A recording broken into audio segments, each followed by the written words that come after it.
আসসালামু আলাইকুম, সবাই কেমন আছেন? আশা করছি ভালো আছেন। বরাবরের মতো আমি আজকে একটি আইফোন 12 128 জিবি এই ফোনটি ক্রয় করি। সবসময় আপনাদেরকে যেমনটা দেখাই আজকেও ঠিক সেরকম ভিডিওই হবে, কোনো প্রকার ব্যতিক্রম নয়। একটি ভালো আইফোন কেনার ক্ষেত্রে অবশ্যই এগুলো চেক করতে হবে। প্রথমে ফোনটি হাতে নিয়ে সেটিংস অপশনে চলে যাব এবং সেটিংস অপশন থেকে জেনারেল থেকে অ্যাভয়েডে চলে যাব। এখানে প্রথমেই আমাকে ফোনের মডেল নাম্বার, সিরিয়াল নাম্বার এগুলো ঠিক আছে কিনা দেখে নিতে হবে। এগুলো যদি ঠিক থাকে তাহলে প্রাথমিক চেকআপ আমাদের শেষ। এবার আমি স্টোরেজটি দেখে নিব। হ্যাঁ বন্ধুরা, যেমনটা উনি বলেছিলেন 128 জিবি, সেটাই আমি এখানে পেয়েছি। সবসময় যেমনটা বলি, ফোনের সবচাইতে গুরুত্বপূর্ণ সিকিউরিটি সেটিংস হচ্ছে ফেস আইডি। এই ফেস আইডিটি ঠিক আছে কিনা এটিও আমি ভালো করে দেখে নিচ্ছি।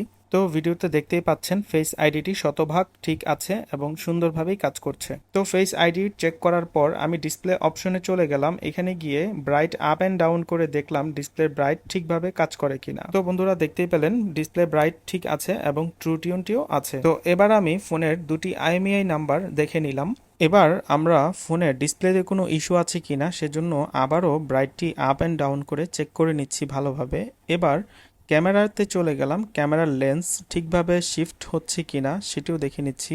হ্যাঁ বন্ধুরা দেখতেই পাচ্ছেন ক্যামেরার লেন্স খুবই স্মুথভাবে শিফট হচ্ছে এবং ফ্রন্ট ক্যামেরাটিও পাশাপাশি চেক করে নিচ্ছি। সবকিছু চেক করার পর এই ফোনটিতে কোনো প্রকার ইস্যু আমার সামনে আসেনি, যার কারণে এই ফোনটি আমি ক্রয় করে নিয়েছি এই ভাইটির কাছ থেকে। তো বন্ধুরা, আইফোন 12 এই ফোনটি এই ভাইটি সৌদি আরব থেকে নিজের ব্যবহারের জন্য ক্রয় করে নিয়ে এসেছিল। আজকে এই ভাইটি থেকে আমি ফোনটি ক্রয় করে নিলাম। ধন্যবাদ সবাইকে।